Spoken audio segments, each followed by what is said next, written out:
अस्सलाम वालेकुम जी, welcome back to my channel. कैसे हैं आप सब? मेरे चैनल में आप सबको खुशामदीद और दुआ है कि सब बिल्कुल खैरियत से हों।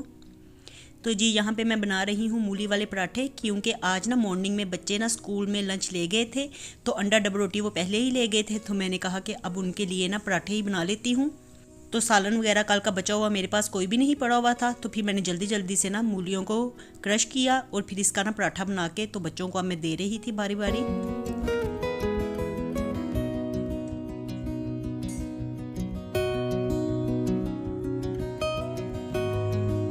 और इसके बाद देखिए आजकल किस तरह का वेदर है, तो बस ना इसी तरह से बादल आए रहते हैं। और कल ना हल्की फुल्की सी बारिश भी हुई थी, तो यहाँ पे ना मैं टेरेस में ही बैठी हुई थी, इसी तरह से ना मैं वीडियो वगैरह बना रही थी, अपनी एडिट कर रही थी। तो ना हल्की हल्की सी बारिश होना स्टार्ट हो गई, तो मैं यही कह रही थी ये जनवरी की पहली हल्की हल्की सी बारिश है।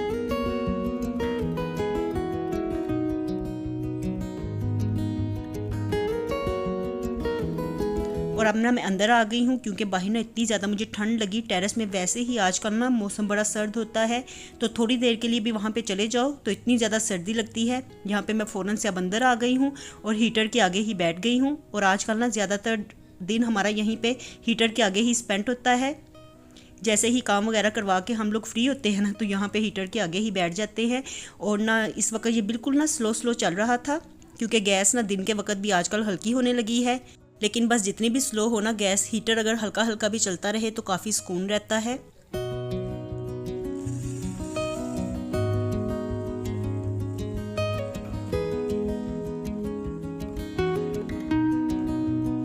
और अभी मैं आई हूँ किचन में, तो मैंने यही सोच रही थी कि गैस के जाने से पहले पहले ना खाना वगैरह बना के मैं फ्री हो जाऊँ। तो यहाँ पे ना मैं माश की दाल ही भिगोने लगी थी, और इसके लिए ना मैंने पानी बॉयल होने के लिए रखा हुआ था, तो इसे मैं गर्म पानी में ही भिगोती हूँ। फिर ये जल्दी से ना आधे पौने घंटे में पकने के लिए तैयार हो जाती है, दाल भीग जाती है। तो इस तरह जल्दी से हम फिर इसे बना लेंगे, क्योंकि अभी इस वक्त ना टाइम भी काफ़ी था। तो बस टाइम तो काफ़ी था डिनर बनाने के लिए, लेकिन ना गैस जाने का कुछ भी पता नहीं होता। तो वही टाइम बेस्ट होता है जब गैस आ रही हो, तो सारे काम करके हम लोग फ्री हो जाएं। और ना ये कल मैंने आटा गूंदा था, तो ना अब फ्रिज में मैंने इसे रखा हुआ था। अभी ना रोटियां बनाने में तो काफ़ी टाइम है, अभी तो मैंने दाल भी बनानी थी, लेकिन ना मैं इसे निकाल के ना बाहर रख दूँगी, क्योंकि जो मशीन का गूंदा हुआ आटा होता है ना, वो फ्रिज में जाके काफ़ी ज़्यादा हार्ड हो जाता है। तो इसलिए ना रोटियां बनाने से 1-2 घंटे पहले ही ना निकाल के तो मैं इसे बाहर काउंटर टॉप पे ही रख देती हूँ आटे को।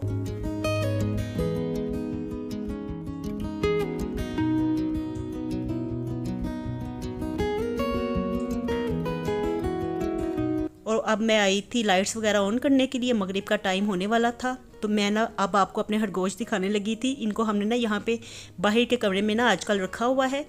पहले तो आपको पता ही है कि ये बाहर टेरेस में होते थे, लेकिन जैसे ही सर्दी ज़्यादा होनी शुरू हुई तो मैंने इन्हें ना फिर बाहर वाले कमरे में काट दिया। और ये हमारा ना कमरा कम और स्टोर टाइप ज़्यादा है, क्योंकि यहाँ घर में ना कोई स्टोर वगैरह नहीं है, तो फिर स्टोर की तो ज़रूरत पड़ती रहती है एक्स्ट्रा चीज़ें वगैरह रखने के लिए। तो इसलिए ना ये कमरा हमने स्टोर ही बना लिया है। और यहाँ पे आजकल ना खरगोश ही हमारे रहते हैं।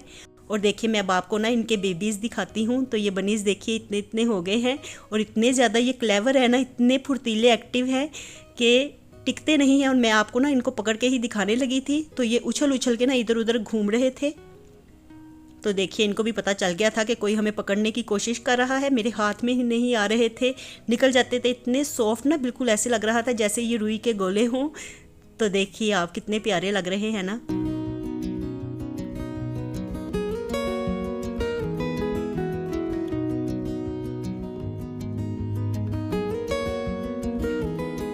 और आज ना 3-4 दिनों के बाद ही मैं इनको देख रही हूँ, क्योंकि लास्ट डेज में ना घर में गेस्ट आए हुए थे, तो मैं इनको देख नहीं सकी। और अब मैं देख रही थी माशाल्लाह से ये काफ़ी ज़्यादा बड़े बड़े हो गए हैं। तो एक निकाल के ये जो मैंने बाहर रखा ना, इसने जंप लगा दी एकदम से, और फिर इसने मुझे इतना सताया ना। यहाँ से एक वीडियो ऑफ करने के बाद ना मैं इसको तकरीबन 15-20 मिनट तक पकड़ने की कोशिश करती रही। ये पिंजरे के नीचे छुप जाता था और कभी एक जगह से दूसरी जगह भागता फिरता था, और मैंने इसे फिर बड़ी मुश्किल से ही पकड़ा।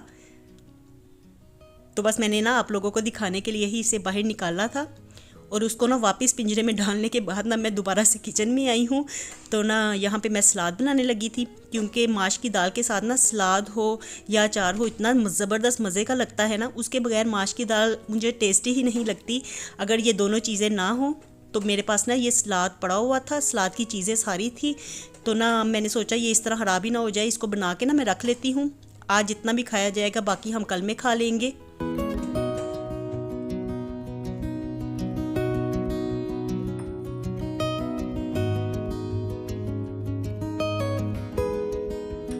और वैसे तो ना मैं सलाद में 2-3 चीज़ें ही डालती हूँ, लेकिन लास्ट डेज़ में ना मैं सब्जियाँ वगैरह लेने के लिए गई तो मुझे ना एक जगह पे ये सलाद की सारी चीज़ें पड़ी हुई इकट्ठी ही नज़र आई, तो मैंने वो फिर सारी ही ले ली। मैंने कहा कि चलो इस तरह से ना सब वेजिटेबल्स के साथ ही सलाद बनाएंगे, मज़े का लगेगा।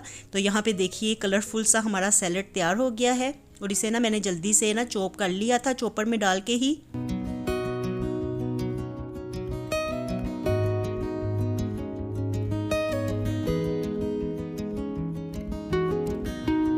और अब ना मैं टमाटरों को ब्लेंड कर रही थी, क्योंकि ये फ्रीज़र में रख दिए थे मैंने टमाटर ना वैसे मैंने फ्रिज में ही रखे हुए थे, लेकिन फ्रिज में ना वो थोड़े से नरम नरम हो रहे थे, तो मैंने कहा कि कहीं ख़राब ही ना हो जाए। और आजकल तो वैसे भी टमाटर इतने ज़्यादा महंगे हुए हैं ना कि ज़रा भी ज़ाया होने लगे तो फिर दिल को कुछ होता है, तो मैंने ना इन्हें फ़ौरन से ही ना फ्रीज़र में रख दिया था। तो मैंने सोचा कि बाद में ना इनको ब्लेंड करके इस्तेमाल कर लेंगे, तो बस मैं टमाटर ही ब्लेंड कर रही थी। और अब मैं जल्दी से दाल बना लेती हूँ। तो इसको ना मैं लहसुन अदरक के तड़के के साथ ही बनाती हूँ। इसमें मैंने खड़े मसाले डाले हैं और लहसुन अदरक डाल के ना मैं इसको हल्का सा ना गोल्डन कर लूँगी। और उसके बाद मिर्च मसाला जो भी सारा डालना है बेसिक वाला वो डाल के तो टमाटरों की पेस्ट डाल दूँगी। और मसाला जैसे ही तैयार होगा तो बाद में मैं इसमें ना दाल डाल दूँगी। और दाल को ना मैंने अभी वॉश करके ना तो रखा है।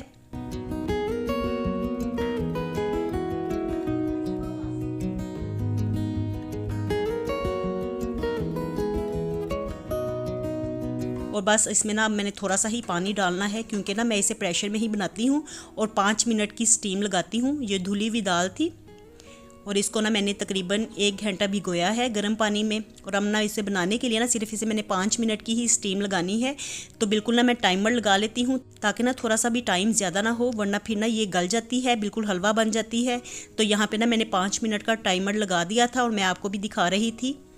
और बस अब स्टीम बोलना स्टार्ट हुई है और यहाँ पे पास खड़े होके ही मैंने इसको स्टीम दिलवानी है। और जैसे ही 5 मिनट कंप्लीट हुए तो फ़ौरन से ही मैंने स्टीम उतार दी। दाल को मैंने दम में बिल्कुल भी नहीं रहने दिया, इस तरह से ना ये खरी खरी बनेगी।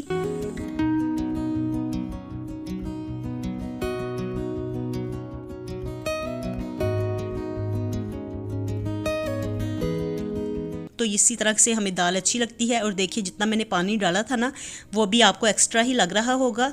और इसको बनाने के बाद जैसे ही स्टोव को ऑफ कर दो ना तो बाद में ना ये बिल्कुल पानी को जज़्ब कर लेती है। तो इस तरह से हल्का हल्का सा पानी मैं इसमें रहने देती हूँ। और बस अब मैं इसमें ना गरम मसाला डाल दूँगी और साथ ही हरा धनिया और कटी हुई हरी मिर्ची भी डाल दूँगी। तो दाल तो हमारी बिल्कुल रेडी हो गई है।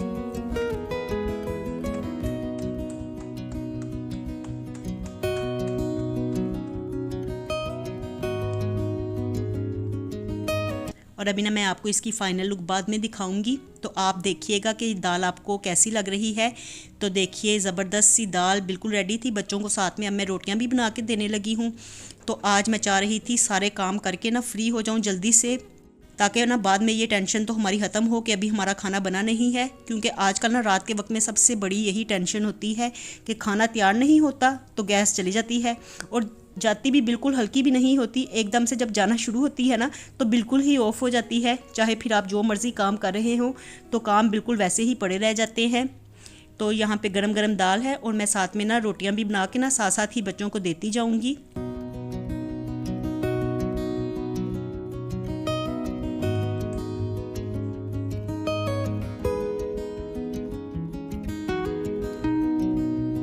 और इस वक्त ना मैं बच्चों को आवाज़ ही दे रही थी, बस वो बैठे हुए थे टीवी के आगे ही।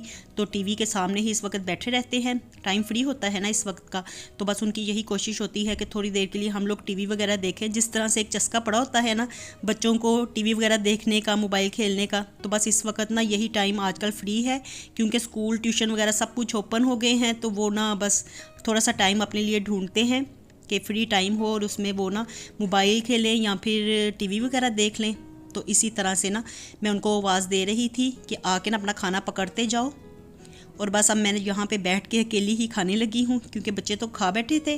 और अब लास्ट में ना मैं अपनी रोटी बना के तो ले आई थी, और आज इतना ज़्यादा मज़ा आया ना, माश की दाल इतनी ज़बरदस्त बनी थी, बिल्कुल करारी करारी, ऐसे लग रहा था जैसे होटल वगैरह से लेके आते हैं ना, होटल की ढाबे की पकी हुई दाल होती है करारी करारी सी, तो वैसे ही बिल्कुल मैंने बनाई थी। और ना इसके साथ अचार और सलाद इतना ज़बरदस्त लगा ना। और ये जो अचार है ना, ये क्रश्ड है, कुतरा हुआ जिसे कहते हैं ना अचार, वो वाला मैं लेके आई थी इस दफ़ा, और इतना मज़ेदार था ना, ये बिल्कुल सालन की तरह लगता है। जैसे अगर आपने पराठा वगैरह बनाया हो ना मॉर्निंग में, और आपके पास कोई सालन वगैरह ना हो, तो आप इसके साथ भी खा सकते हैं। मुझे ना ये इतना ज़्यादा टेस्टी लगा ना, तो दूसरा जो साबुत वाला अचार होता है ना, उससे ज़्यादा मुझे ये अच्छा लगा, तो मैं आपको ना यही दिखा रही थी।